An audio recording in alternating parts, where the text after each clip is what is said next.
Tới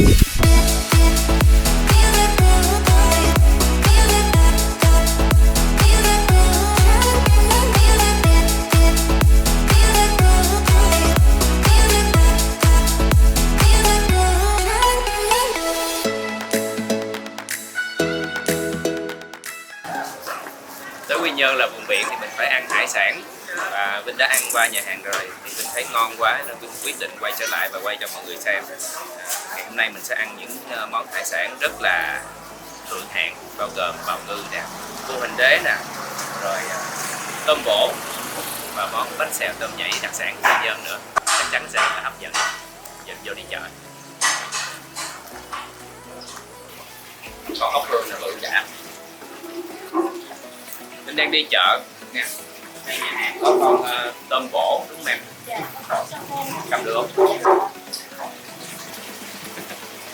Tôm bổ. Con này là con cua bình đế. Giống con tôm vậy em ha? Cầm được không? Dạ được ạ. Hơi sợ. Dạ không sao đâu anh. Con này nó hiền hơn con kẹ. Hiền. Con này là bự chưa? Dạ con này là chưa bự. Con này là giống như nó nửa tôm nửa cua. Dạ. Con này là chỉ có từ Phan Thiết đến xe mình vô bếp thì không có Việt Nam. Từ Phan Thiết ra tới Quy Nhơn thôi. Với xe tới xe mình Quảng Ngãi. Từ Phan Thiết ra tới Quảng Ngãi là có con cua này, ngoài ra những cái vùng khác không có. Này mình làm món gì? Cái này là hấp ngon nhất. Hấp ngon nhất, ok.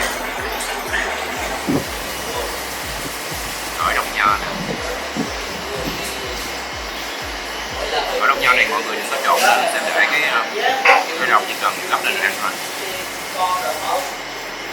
Trộn chung với trái bơ nữa.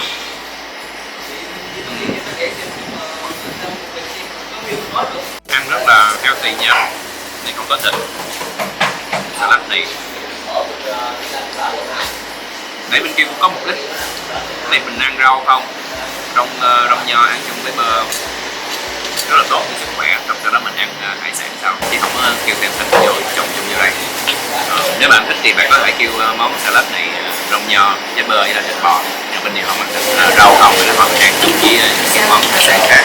Em khoai lang luộc em. Ủa sao lại có món khoai lang này? Khoai lang này nhà nấu em. Vậy hả? Bà chủ dễ thương. Mình ăn ốc hương size L nha, hương khổng lồ. Ăn size này mới đã. Một con bằng 10 con nhỏ, đỡ mất công chọc ra. Ôi, giật chưa? Đây ăn này bên sẽ ăn chung với nước mắm gừng. Có 3 loại nước chấm trước mặt bên luôn: xanh, tiêu, chanh, rồi mắm gừng.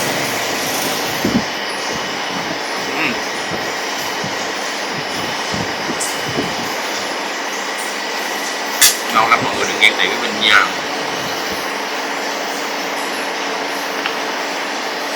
Con ốc hương mà nó to vậy, thịt nó vẫn rất là mềm, có độ dai nữa. Nó hồi mình hỏi giá coi con này bao nhiêu, tại vì ở trong Sài Gòn mà mình ăn ốc hương loại to như vậy giá rất là mắc.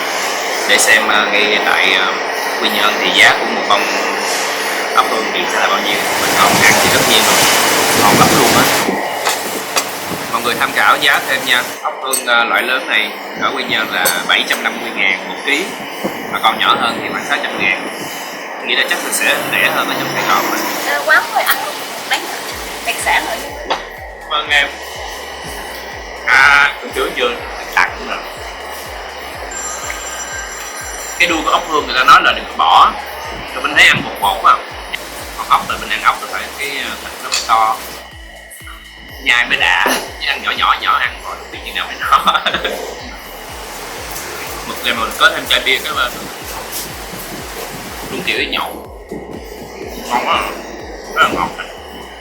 Đây là con cua bình đế. Hồi nãy trước lúc mình làm thì tới giờ thấy nó bị mất màu đỏ. Nó đậm hơn xíu. Làm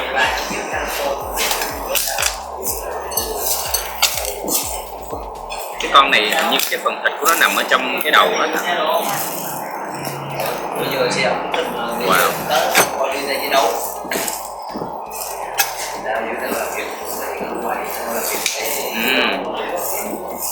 Vỏ cua ở đây rất là cứng. Con con này đích thị là mẹ là cua, là ba là tôm hay gì chắc chắn. Còn lại tại nguyên cái mình của nó là nguyên cái mình của con tôm, cái vỏ thì vỏ cua, lạ lùng thiệt.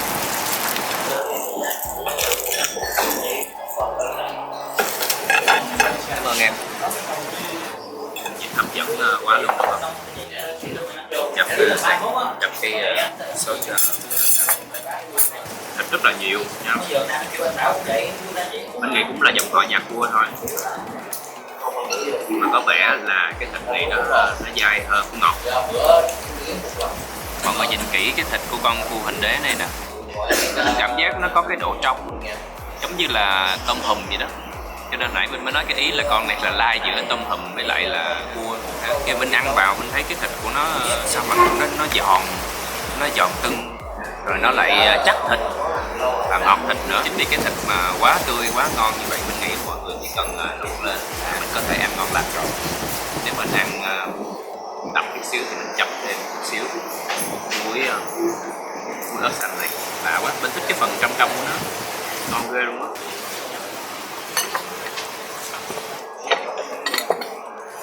Tiếp theo đây, tôm rổ sốt mỡ nổi. Thôi chắc vẫn gần.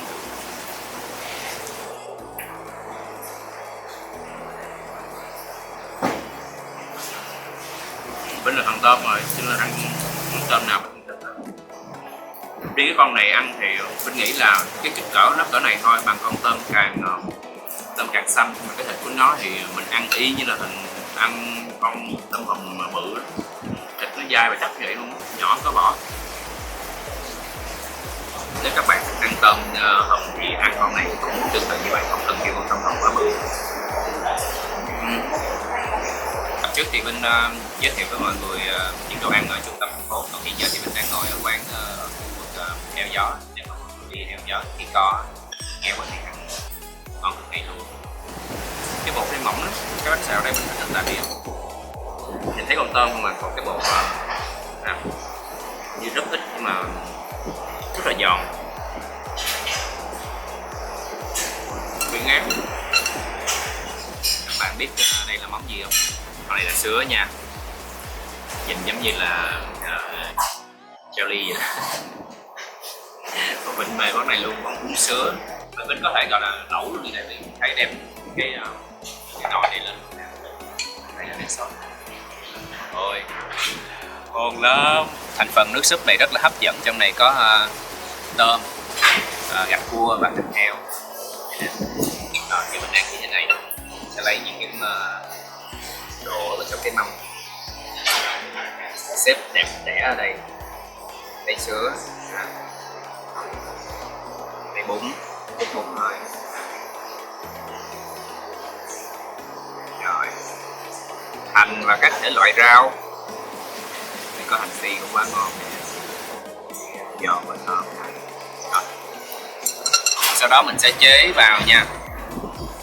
Mình không có nhúng những cái thành phần ở đây vào trong cái lẩu, như là cách mình thường ăn lẩu là cái gì cũng nhúng vô. Riêng cái này thì mình phải để sẵn vào chén, sau đó múc cái này để lên trên, là cái thịt con sứa nó vừa chín tới, nó vừa có cái độ giòn và tươi, ăn luôn làm như vậy. Ăn bốc khói ở đã. Mình mê mệt món này luôn á, không biết mốt về Sài Gòn sao ăn nữa. Có lý do trở lại Quy Nhơn vì món bún sứa. Đây con sứa nó trong veo, trong suốt, ăn vào thích là thích luôn, đã ăn trong miệng. Tôi nghĩ là quá ngon luôn, món bún riêu không thể nào so sánh được với món bún sứa này. Có vừa riêu cua, đặt cua, tôm, thịt đầy đủ, trong này có con sứa luôn.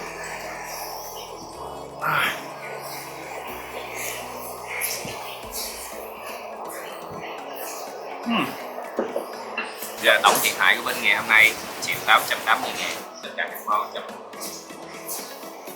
Đọc lại của mình ăn gì? 7 món: bánh xèo, lẩu sứa, salad, cua, tôm, ốc hương giảm 5%, 106.000 một bộ.